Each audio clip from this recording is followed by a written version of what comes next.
যেভাবে লেখা আছে আমি সেভাবেই পড়ছি। প্রিয় রাসেল ভাই, আসসালামু আলাইকুম। আমি ভূত.কমের একজন নিয়মিত লিসেনার। অনেকদিন ধরেই ভাবছিলাম আপনার সাথে কিছু ঘটনা শেয়ার করব, কিন্তু লেখার আলসেমিতে আর পাঠানো হয়নি। এরপরে তিনি বেশ প্রশংসা করেছেন ভূত.কমের, সেটা আমি বাদে দিচ্ছি। তারপরে তিনি লিখছেন, আপনাকে শুনছি সেই 2016 থেকে, যদিও আপনার সাথে স্টুডিওতে দেখা হয়েছে, তবু আমি আমার পরিচয় দিচ্ছি। আমি হুমায়রা, ভূত.কমের গোলাম রাব্বির ওয়াইফ, বলছি ঢাকার মিরপুর থেকে। অনেক ধন্যবাদ আপনাকে, এবং আমাদের মডারেটররা আসলে চমৎকার সব ঘটনা কালেক্ট করছেন, which is very good for us, এবং আশা করছি যে এইটাতে আমাদের প্রোগ্রামের মান আরও বাড়বে, কারণ তারা তো সবকিছু শুনছেন এবং সবসময় জানেন যে কোন ধরনের ঘটনাগুলো আপনাদের চাহিদা রয়েছে, তারা সেই ধরনের ঘটনাগুলোই কালেক্ট করছেন। তো যাই হোক, তারপরে তিনি লিখছেন, ঘটনা বোঝার সুবিধার্থে আমি প্রথমে ঘটনার প্রেক্ষাপট বর্ণনা করে নিচ্ছি। বিষয়টি কতখানি ভৌতিক এবং মর্মান্তিক হবে আমি জানি না, লিসেনাররাই বুঝতে পারবে। যার কথা বলছি তার নাম কালাম, যদিও এটি তার ছদ্মনাম। কালাম ভাই তার চাচাতো বোন মিনারাকে অনেক পছন্দ করত ছোটবেলা থেকেই, কখনো বলার সুযোগ হয়ে ওঠেনি। কিছুটা একতরফা টাইপের ছিল তাদের ভালোবাসা। তার ধারণা ছিল কোনো চাকরি না পেলে প্রপোজাল দিলে মিনারার ফ্যামিলি কিছুতেই মেনে নেবে না, তাই সে এসএসসি পরীক্ষার পরই কিছু করার চিন্তা ভাবনা করছিল, এবং ভাগ্যক্রমে সে যে স্কুলে পড়াশোনা করেছে সেখানেই একটি দপ্তরি পদে চাকরি পেয়েছিল। এরপর সে বিয়ের প্রপোজাল দিল চাচার কাছে। চাচার ফ্যামিলি রাজি হলেও কালাম ভাইয়ের নিজের ফ্যামিলি রাজি ছিল না। অনেক কষ্টে যখন ম্যানেজ করলো, তখন তারা কালাম ভাইকে একটা শর্ত জুড়ে দিল যে তুমি বিয়ে করতে পারো, কিন্তু তুমি আমার ঘরে থাকতে পারবে না। তোমাকে আমরা আমাদের দিঘির পাড়ে একটা ঘর তুলে দেব, ওখানে তোমাদের থাকতে হবে। কালাম ভাই শুনে একটু ভয় পেয়ে গেল, কারণ এই দিঘি কেন যেন যেমন তেমন দিঘি নয়। এখানে মানুষ দিনের বেলা যেতেই সংকোচ বোধ করে, কারণ এই দিঘি কেন্দ্রিক অনেক প্যারানরমাল ঘটনা রয়েছে যা মানুষের মুখে মুখে রটে। তবুও পরক্ষণেই তার ভালোবাসার জন্য তাদের কথা মেনে নিল। শেষ পর্যন্ত তাদের বিয়ে হলো এবং তারা সেখানে থাকতে শুরু করলো। দেখতে দেখতে প্রায় 7 বছর পেরিয়ে গেল। এর মাঝে ছোটখাটো অনেকগুলো ঘটনা ঘটেছিল তাদের সাথে, যেমন সন্ধ্যার পরেই তারা শুনতে পেত অনেক মানুষের হাঁটা চলার শব্দ বা তাদের কথোপকথন। আমি আগেই বলেছি ওখানে দিনের বেলায় একা কেউ যেতে সাহস পেত না, তাই সেখানে কারো আড্ডা দেওয়ার বা চলাফেরার কোনো প্রশ্নই আসে না। মাঝে মাঝেই টিনের চালে হাঁটাহাঁটির শব্দ শোনা যেত, আর এভাবেই সময়গুলো পার হয়ে যাচ্ছিল। এখন আসি মূল ঘটনায়। কালাম ভাইয়ের 2 ছেলে 1 মেয়ে। মেয়েটার বয়স তখন 2 বছর। ভৌতিক ভীতি বাদ দিলে তাদের সুখেই দিন কাটছিল, কিন্তু হঠাৎ করেই একদিন তাদের এই সুখের সংসারে নেমে আসলো এক ভয়ানক বিপদ। বিপদটা তার মেয়েকে নিয়ে।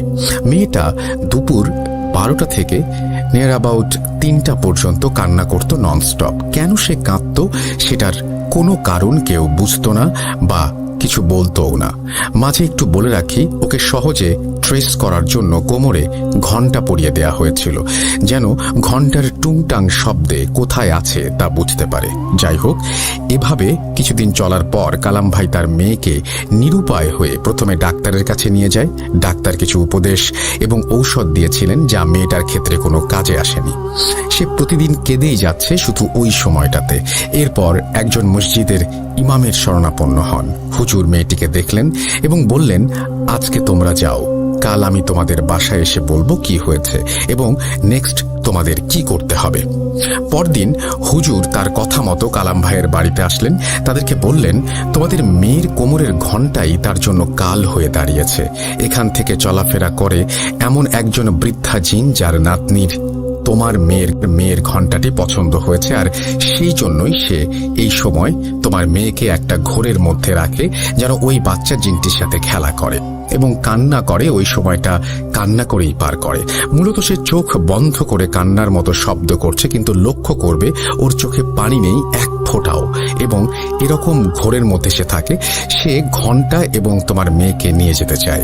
একথা শুনে তো ওরা খুব ভয় পেয়ে যায় এবং হুজুরের কাছ থেকে সমাধানের পথ জানতে চায়। হুজুর ওনাদের কিছু দোয়া শিখিয়ে দেন, বাড়ি বন্ধ করে দেন। তারপর 2-1 দিন সময় কোনো ঝামেলা হয়নি, বাচ্চাও আর অতটা কাঁদেনি।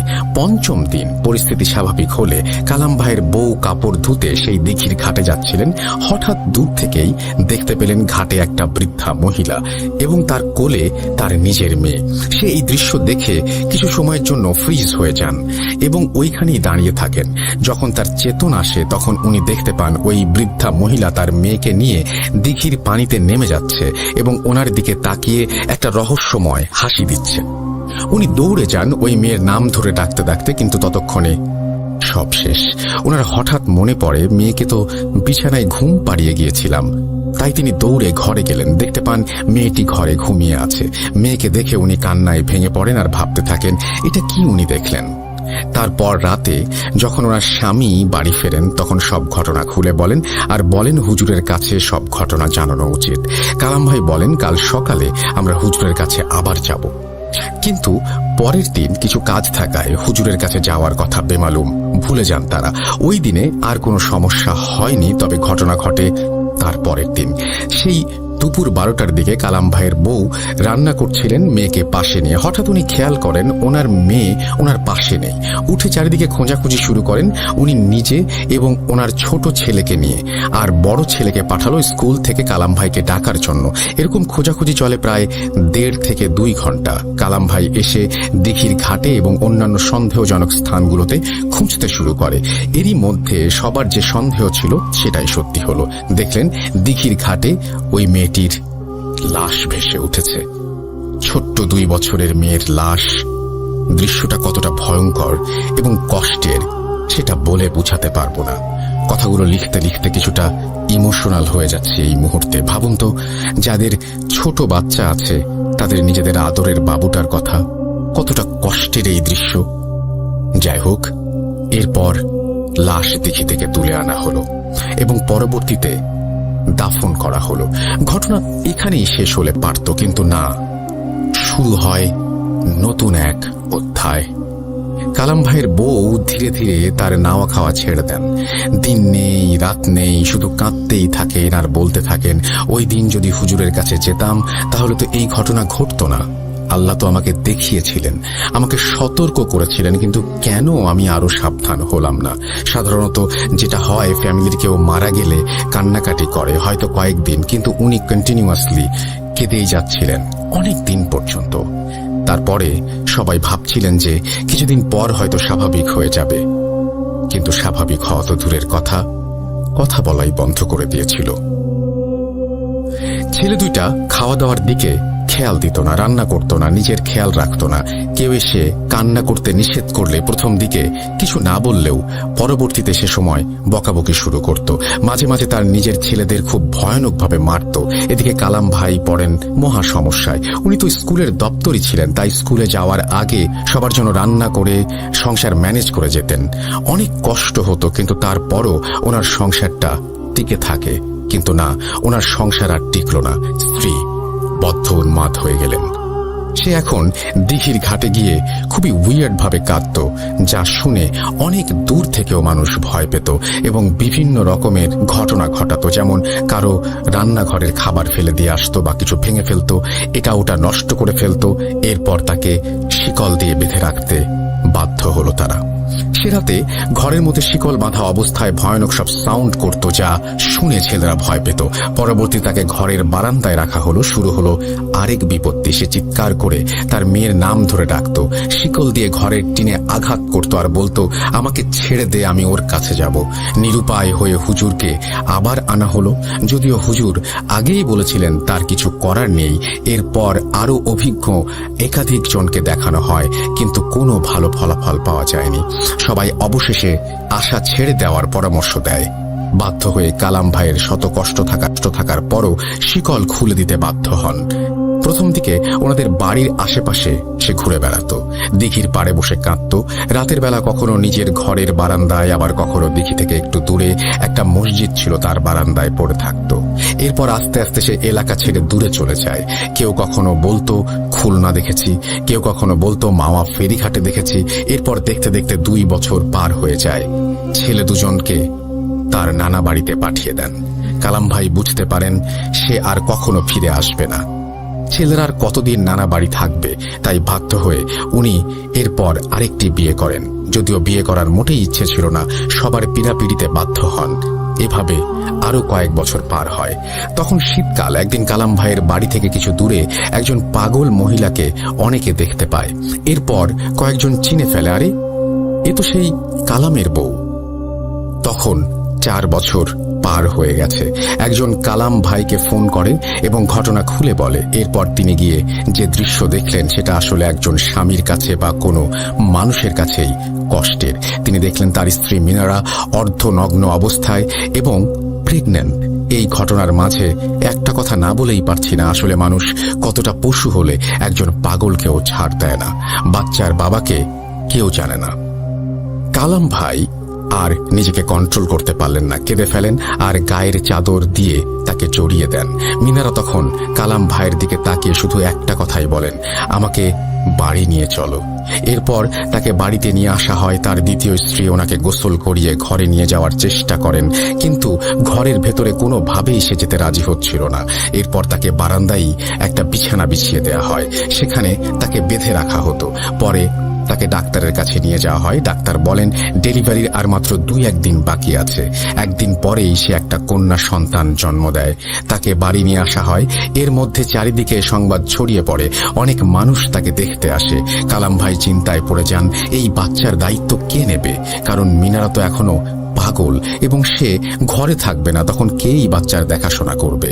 দ্বিতীয় স্ত্রী নিশ্চয়ই এই বাচ্চার দায়িত্ব নিতে চাইবে না। এই নিয়ে খুব দুশ্চিন্তায় ছিলেন। এই সময় একটা কল আসলো তার ফোনে। ফোনের ওপাশ থেকে একজন মহিলার কণ্ঠস্বর ভেসে আসলো, যা ছিল, আপনার পাগল বউয়ের বাচ্চার দায়িত্ব নিতে চাই, কিন্তু শর্ত একটাই, আমি কে এটা জানতে চাইবেন না। কালাম ভাই আগে পিছে না ভেবে রাজি হয়ে গেলেন। যারা দেখতে এসেছিল তারা সবাই বলা বলি করছিল যে দেখতে নাকি ঠিক আগের মেয়েটার মতোই হয়েছে এই মেয়েটা। 2-3 দিন পরে কালাম ভাইয়ের ফোনে আবারও সেই মহিলার কল আসলো এবং বলল, আমরা কিছুক্ষণের মধ্যেই আসছি। মিনিট 5 পরেই দুজন বোরকা পরা মহিলা, যাদের মুখ ঢাকা, তারা মিনারার কাছে গেলেন এবং মাথায় হাত বুলিয়ে বললেন, তোমার বাচ্চা নিতে এসেছি, আশা করি তোমার আপত্তি নেই। মিনারা কিছুই বলল না, বাচ্চা ওনাদের কোলে তুলে দিল। এরপর কালাম ভাইয়ের হাতে একটি কাপড়ে পোটলা ধরিয়ে দিয়ে তারা বাচ্চা নিয়ে বেরিয়ে গেল। কালাম ভাই যেন একটা ঘোরের মধ্যে ছিল। তার ঘোর কাটতে সে ভাবল, কাদের বাচ্চা দিলাম, তাদের পরিচয় জানলাম না, কি দিল এই কাপড়ের পোটলায়? পোটলা ফেলে রেখে সে দৌড়ে বাইরে গেল ওদেরকে খুঁজতে, কিন্তু কোথাও তাদেরকে পাওয়া গেল না। ঘরে ফিরে পোটলা খুলে তার গা শিউরে উঠল। সে এটা কি দেখছে? এটা তার মেয়ের সেই ঘণ্টাটা। মেয়ের লাশ যখন পুকুর থেকে তুলেছিল তখন তার কোমরের ঘণ্টাটা ছিল না। সপ্তাহে খানেক পরে মিনারা আবার বাড়ি ছেড়ে অজানার পথে নিরুদ্দেশ হয়ে যায়। একটা মানুষের জীবনের কথা এত ছোট করে লেখা যায় না, আর সবকিছুর সমাধানও হয় না। যারা শুনছেন তারা হয়তো ভাববেন, এই বাচ্চাটার বাবাকে কেনই বা মিনারা বাচ্চার প্রসবের জন্য নিজ বাড়িতে ফিরে এসেছিলেন? কারা এই বাচ্চা নিয়ে গেল? বাচ্চাটা এখন কোথায় আছে? মিনারা আর কখনো ফিরে আসেনি। সে কি আদৌ বেঁচে আছে? এতদিন আগের হারিয়ে যাওয়া ঘণ্টাটা এই মহিলা দুজন কিভাবে পেল এবং ফিরিয়ে দিয়ে গেল? ঠিক এই প্রশ্ন আমার এবং কালাম ভাইয়ের এলাকার মানুষের। সব প্রশ্নের আসলে উত্তর সবসময় পাওয়া যায় না। কিছু বিষয় পৃথিবীতে সবসময় অমীমাংসিতই থাকে। এখন মিনারা ও কালাম ভাইয়ের 2 ছেলে বড় হয়ে গেছে।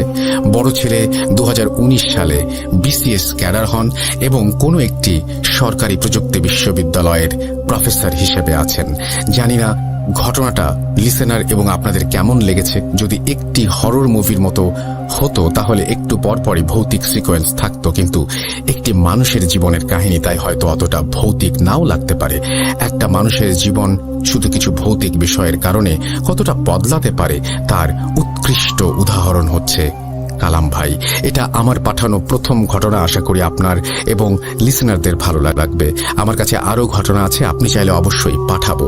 এরপরে হুমায়রা বিনতে কবির তার ইমেল শেষ করেছেন। Thank you very much Humaira, এবং আপনাকে অনেক ধন্যবাদ এই ঘটনার জন্য। আপনারাও লিখুন russell.bhuj.com@gmail.com এই অ্যাড্রেসে। আমরা চলে যাব পরের ঘটনায়।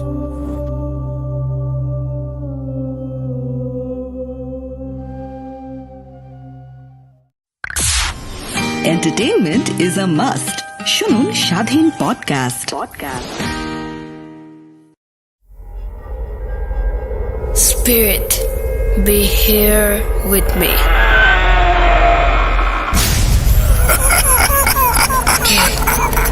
কে তুমি? Bhuj.com. The fear returns with Russell.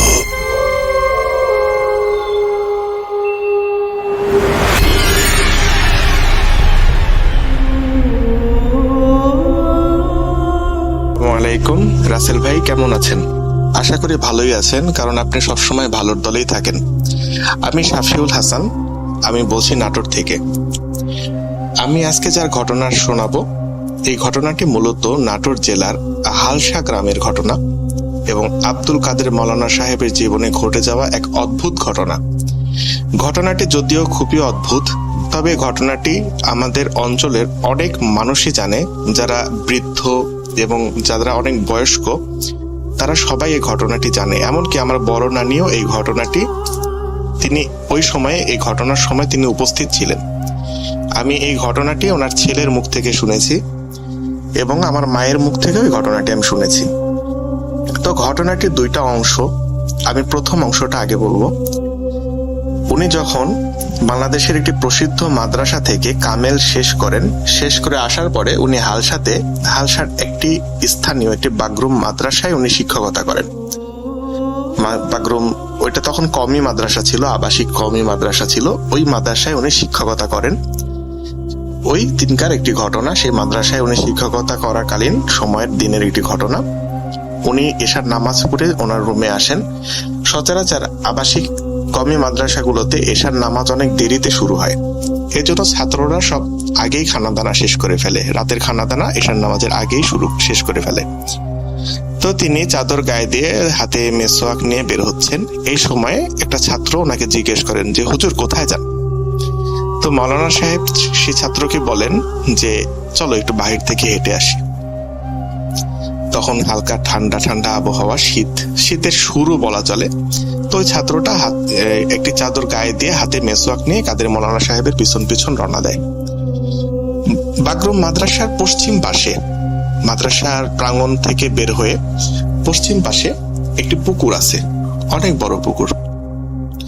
তো কাদের মৌলানা সাহেব সেই পুকুরের দিকে হাঁটতে থাকেন। ছাত্রটা ভাবে যে হয়তোবা হুজুর মেসওয়াক করে ওযু করে মাদ্রাসায় আসবেন, তাই ছাত্রটাও মৌলানা সাহেবের পিছন পিছন পুকুরের দিকেই যেতে থাকেন। কিছুক্ষণ পরে ছাত্রটা দেখে যে মৌলানা সাহেব পুকুরের মধ্যে নামলেন। উনি হাঁটু পানি পর্যন্ত, তারপর কোমর পানি পর্যন্ত, তারপর বুক পানি পর্যন্ত, এক কথায় কিছুক্ষণ পরে তিনি পুরাপুরি সেই পানির তলে উনি চলে যান। এটা দেখে ছাত্রটা সেখানে প্রচন্ড ভয় পায় এবং এই ঘটনাটা দেখে ছাত্রটা হতভম্ব হয়ে যায়। হয়ে যাওয়ার পরে কিছুক্ষণ সেই ছাত্রটা সেখানে দাঁড়ায় থাকে এবং দাঁড়ায় থাকার পরে সেই ছাত্রটা সেখান থেকে দৌড়ায় মাদ্রাসায় চলে আসে। মাদ্রাসার যে মুহতামিম হুজুর ছিলেন, মুহতামিম হুজুর এবং অন্যান্য আরো অনেকজন হুজুরকে তিনি বলেন যে কাদের মৌলানা হুজুর তিনি পুকুরের মধ্যে নামছেন, তিনি পুকুরের তলে চলে গেছেন, তলায় গেছেন, উনি আর উঠতেছেন না। তো এটা শুনে মুহতামিম হুজুর আরো একজন দুজন হুজুর সেই ছাত্রটার সাথে তাড়াতাড়ি সেই পুকুরের দিকে যায় এবং ওনারা যখন পুকুরের দিকে যাচ্ছেন তখন ওনারা দেখতে পান যে কাদের মৌলানা সাহেব পুকুর থেকে উঠে আসতেছেন, কিন্তু ওনার শরীর কোনো ভিজা নাই, ওনার চুল ভিজা নাই, ওনার দাড়িও ভিজা নাই। উনি সম্পূর্ণ শুকনা একজন মানুষ, কেউ দেখলে বুঝবেই না যে উনি পুকুরের মধ্যে নামছেন। তখন হুজুররা মৌলানা সাহেবকে বলেন যে হুজুর আপনি ভালো আছেন, আপনার কি শরীর স্বাস্থ্য ভালো আছে? কাদের মৌলানা সাহেব হুজুরদেরকে মুচকি হেসে বলেন যে হ্যাঁ আমি আলহামদুলিল্লাহ ভালো আছি। সেদিন এই ঘটনাটি এখানেই শেষ। তার পরবর্তীতে হালসাতে ওনার যে দিনিয়া মাদ্রাসার কার্যক্রম চলছিল, তখন দিনিয়া মাদ্রাসার কাজটা শেষ হয়ে যায়। দিনিয়া মাদ্রাসা উনি প্রতিষ্ঠা করেন হালসায়। তো ওই মাদ্রাসার কাজ শেষ হওয়ার পরে উনি ওনার পরিবার নিয়ে সেই মাদ্রাসার হুজরাখানাতে তিনি অবস্থান নেন এবং সেই হুজরাখানাতে তিনি থাকতেন এবং মাদ্রাসার কার্যক্রম চালাতেন। মাদ্রাসার বাহিরেই একটি অনেক পুরাতন একটা মসজিদ ছিল। সেই মসজিদটা কবে হয়েছে, কারা তৈরি করছে, এটা গ্রামবাসী কেউই জানে না, এখনো পর্যন্ত এটা কেউ জানে না যে সেই মসজিদটা আদৌ কবে হয়েছিল। তো মাদ্রাসাটি তিনি মূলত সেই মসজিদের পাশেই প্রতিষ্ঠা করেন ওনার নিজস্ব জায়গার উপরে। তো তিনি এশার নামাজ পড়ে মসজিদ থেকে বের হন। তার কিছুক্ষণ পরে মৌলানা সাহেবকে আর পাওয়া যায় না, কেউ খুঁজে পাচ্ছেন না। ওনার বড় ছেলে চারিদিকে খুঁজতেছেন, মসজিদের বাহিরে, কবরস্থান, আশপাশে সবকিছু খোঁজার পরেও উনি কাদের মৌলানা সাহেবকে কোথাও পেলেন না। তো এক পর্যায়ে বেশ কিছুক্ষণ পরে ওনার বড় ছেলে দেখতে পায় ওনার আব্বা হুজরাখানার পিছনে অজ্ঞান হয়ে পড়ে আছেন। তো উনি যখন এটা দেখতে পান তখন হই হুল্লা শুরু হয়ে যায়, সবাই তাড়াতাড়ি হুজুরের কাছে যান। যাওয়ার পরে ওনাকে হাতে দিয়ে ধরাধরি করে এক পর্যায়ে ওনাকে নিয়ে আসেন। নিয়ে আসার পরে কাদের মৌলানা সাহেবের যখন জ্ঞান ফিরে তখন ওনাকে জিজ্ঞেস করেন যে আব্বা কি হয়েছিল, আপনাকে খুঁজলাম, আমরা এদিকেও আসছিলাম, আপনাকে দেখি নাই, তারপরে আমি দেখলাম যে আপনি এখানে অজ্ঞান হয়ে পড়ে আছেন। সেদিন মৌলানা সাহেব কাউকে কিছু বলেন নাই, তিনি খালি ওনার ছেলেকে বলেন যে তুমি কালকে যে তোমার দাদাকে একটু খবর দিবা, তোমার দাদা যেন একটু আসে। তো পরদিন সকালবেলা কাদের মৌলানা সাহেবের আব্বা আসেন। উনি ওনার আব্বাকে বলেন যে তখন প্রথম যে ঘটনাটি ঘটেছিল, আমি ঘটনার যে মূল প্রথম অংশ যেটা, ওই প্রথম অংশের কথা তিনি ওনার আব্বাকে জানান যে এরকম আমি যখন বাগরুম মাদ্রাসায় শিক্ষকতা করতাম, ওই সময় একটা জিন আমার কাছে আসে। আসার পরে আমাকে বলে, হুজুর আমরা বেশ কয়েকজন আছি, আমরা আপনার সাথে একটু কথা বলবো, আপনি যদি আমার সাথে যাইতেন, আমাদের কাছে যদি একটু যাইতেন। তখন আমি সেই জিনের সাথে যাই। যাওয়ার পরে তারা পুকুরের নিচে তাদের যে স্থান সেখানে আমাকে নিয়ে যায়। সেখানে 15টার মতো জিন ছিল, 15 জন ছিল। তো তাদের সাথে আমাকে সেখানে বসতে দেওয়া হয়, তাদের সাথে কথা হয়। এক পর্যায়ে তারা আমাকে বলে যে হুজুর জিনেরা শ্রেষ্ঠ মানুষের চাইতে, কিন্তু আমি সেটা স্বীকার করি না, যে না, মানুষের চাইতে জিন কখনোই শ্রেষ্ঠ হইতে পারে না। তো কারণ আল্লাহ তাআলা কোরআনে মানুষকে আশরাফুল মাখলুকাত বলে আখ্যায়িত করছেন, তাই মানুষই সর্বশ্রেষ্ঠ, জিন কখনোই সর্বশ্রেষ্ঠ হতে পারে না। তো আমি এটা বলে সেখান থেকে চলে আসি। আসার পরে যে গতকালকে জিনেরা আমাকে নিয়ে যায়, নিয়ে যাওয়ার পরে এইখানেও তারা আমার সাথে একই বিষয়ে তর্ক করে। আমি এখনো বললাম যে না, জিনেরা কখনোই শ্রেষ্ঠ হয় না, আমি এটা কোনোদিনই মানতে পারবো না। তারপর তারা আমাকে প্রস্তাব করে যে হুজুর আমরা আপনার সাথে বাহাস করব। তো বাহাস মূলত তর্কযুদ্ধ, দলিল যুক্তি ইত্যাদি পেশ করে কোনো বিষয়কে প্রমাণ করার নাম হচ্ছে বাহাস। তো মাওলানা সাহেব রাজি হন, ঠিক আছে তোমরা বাহাস করতে চাও, কোনো সমস্যা নাই, আমি তোমাদের সাথে বাহাস করব। তো তোমরা কবে বাহাস করবা? তখন জিনেরা মাওলানা সাহেবকে বলেন যে আমরা আপনার সাথে মঙ্গলবারে বাহাস করব। তখন মাওলানা সাহেব বলেন ঠিক আছে, মঙ্গলবারে জোহরের ওয়াক্তের আগ দিয়ে তোমরা আমার বাসায় আসবে, তোমাদের সাথে আমি বাহাস করব। তো এই ঘটনাটা যখন তিনি ওনার আব্বাকে জানান, ওনার আব্বা অনেক ঘাবড়ে যান এবং বলেন যে তুমি এত বড় একটা কাজ করবে, তোমার এটা করা কি ঠিক হবে যদি তারা তোমার কোনো ক্ষতি করে? ওনাকে সাবধান করে দেন, কিন্তু মাওলানা সাহেব বলেন যে না, আমার কিছুই হবে না ইনশাআল্লাহ, আমি একজন আলেম, আমি এটা কোনোদিনই মেনে নিতে পারবো না, তাদের অবাস্তব প্রস্তাব আমি কখনোই মানতে পারবো না, তাদের সাথে আমি বাহাস অবশ্যই করব, তা না হলে তারা আমাকে আরো জ্বালাবে। তো কাদের মাওলানা সাহেবের কথা শুনে ওনার আব্বা বলেন ঠিক আছে বাবা, যেটাই করো তুমি সাবধানতা অবলম্বন করো। তো সেদিন চলে যান। আর গ্রামের একটা বিষয় হচ্ছে, একটা জিনিস যখন ঘটে, 1 মুখ 2 মুখ হইতে হইতে অনেক মানুষের মধ্যে ছড়ায় যায়, সেটা জানাজানি হয়। তো এরকম অনেক মানুষই শুনতে পায় যে মাওলানা সাহেবের সাথে জিনদের বাহাস হবে। তো সেদিন অনেক মানুষ উপস্থিত হয় হালসা দিনিয়া মাদ্রাসায় হুজুরের সাথে বাহাস দেখার জন্য। তো ওনার যে হুজরাখানাটা ছিল সেটা মূলত ছিল মাটির, তখনকার যুগের অনেক মোটা করে দেওয়াল দিয়ে মাটির একটি হুজরাখানা, যার উত্তর দিকে 2টা জানালা ছিল, কাঠের জানালা, আর পূর্ব দিকে ছিল একটা দরজা, কাঠের দরজা। ঘরের মাঝখানে তিনি পিঁড়ি নিয়ে বসে আছেন, আমরা স্থানীয় ভাষায় পিঁড়ি বলি, কাঠের পিঁড়ি। তিনি পিঁড়িতে বসছেন। বসে উনি কিছুক্ষণ পরে বললেন যে তোমরা ঘর থেকে বের হয়ে যাও। অনেকজন মানুষ ঘরের মধ্যে ছিল হুজুরের বাহাজ দেখার জন্য, বাহিরেও মানুষ ছিল, দরজার দিকে জানালার দিকে অনেক, চার সাইডেই মানুষজন ছিল, অনেক মানুষ হয়ে গেছিল। তো মাওলানা সাহেব তাদের উদ্দেশ্যে বললেন যে আপনারা ঘর থেকে এখন বের হয়ে যান আর দরজাটা ফাঁকা রাখেন, দরজার সামনে কেউ থাকবেন না। তখন মানুষজন ঘর থেকে বের হয়ে গেল আর দরজার সামনে ফাঁকা রাখলো। অনেক মানুষ জানালার কাছে ভিড় করলো জানালা দিয়ে দেখার জন্য, মাওলানা সাহেবের বাহাজ দেখার জন্য জানালার সামনে অনেক মানুষ ভিড় করলো। তো কিছুক্ষণ পর একটা গরম বাতাস ঘরের মধ্যে প্রবেশ করলো, একটা দমকা একটা গরম বাতাস। যখনই বাতাসটা ঘরের মধ্যে প্রবেশ করলো সাথে সাথে কাদের মাওলানা সাহেব বসা অবস্থা থেকে মাটির সাথে লুটায় পড়লেন, ওনার মাথা মাটির সাথে লুটে পড়ল। অনেকটা দেখে মনে হচ্ছে অনেক মানুষ মিলে মাওলানা সাহেবকে চেপে ধরে মাটির সাথে মিশাই দিচ্ছেন, এরকম একটা অবস্থা। মানুষজন তাকায় তাকায় দেখতেছেন, কারো কিচ্ছু করার ক্ষমতা নাই, কারণ কারো সাহস ছিল না এই ঘরের মধ্যে গিয়ে জিনদের সাথে লড়াই করার। মানুষজন নিরুপায় হয়ে তাকায় তাকায় দেখতেছেন। কাদের মাওলানা সাহেবের মুখ দিয়ে এক পর্যায়ে গোঙানির মতো আওয়াজ শুরু হলো। তো এরকম কিছুক্ষণ চলতে চলতে আল্লাহু আকবার বলে মাওলানা সাহেব উঠে দাঁড়ালেন এবং ওনার বাঁ হাত দিয়ে কিছু একটা তিনি ধরলেন।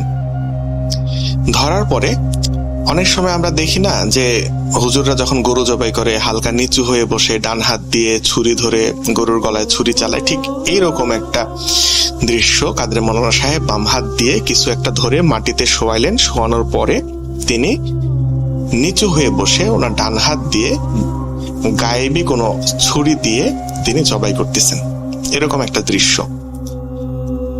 এরকম করে একটা দুটা 7টা তিনি জিন যখন জবাই করলেন, এর মধ্যে এই জিনদের যে গোত্র ছিল এই গোত্রের যে সর্দার তিনি উপস্থিত হলেন। জিনরা অনেক দ্রুতগামী হয়, তারা সচরাচর এক স্থান থেকে আরেক স্থান খুব দ্রুত যেতে পারে, চোখের পলকে নিমেষের মধ্যে তারা এক স্থান থেকে আরেক স্থানে যেতে পারে। তো জিনদের যে সর্দার তিনি আসলেন, এসে মাওলানা সাহেবকে সালাম দিয়ে মাওলানা সাহেবকে বললেন যে হুজুর, এরা সবাই বাচ্চা জিন, আপনি এদেরকে ক্ষমা করে দেন, এরা ভুল করে ফেলছে, আপনার সাথে এরা বেয়াদবি করছে, এরা আসলে বুঝতে পারেনি, আপনি এদেরকে মাফ করে দেন। তখন কাদের মাওলানা সাহেব বললেন যে না, এটা কিছুতেই হতে পারে না, আমি এদের সাথে বাহাস করতে চাইছিলাম, আর তাছাড়া তারাও তো আমার সাথে বাহাস করতে চাইছিল, কিন্তু তারা কি করলো, তারা এসে আমার উপর আক্রমণ করলো, আমাকে হত্যার চেষ্টা করতেছে, এরা হত্যার চেষ্টা করলো, আমি এদেরকে কেমনে ছাড়ি।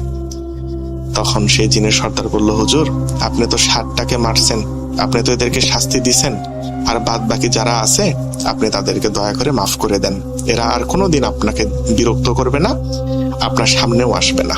তখন যে 8টা জিন বেঁচে ছিল সেই 8টা জিনও হুজুরের হাতে পায়ে ধরে আকুতি মিনতি করা শুরু করলো।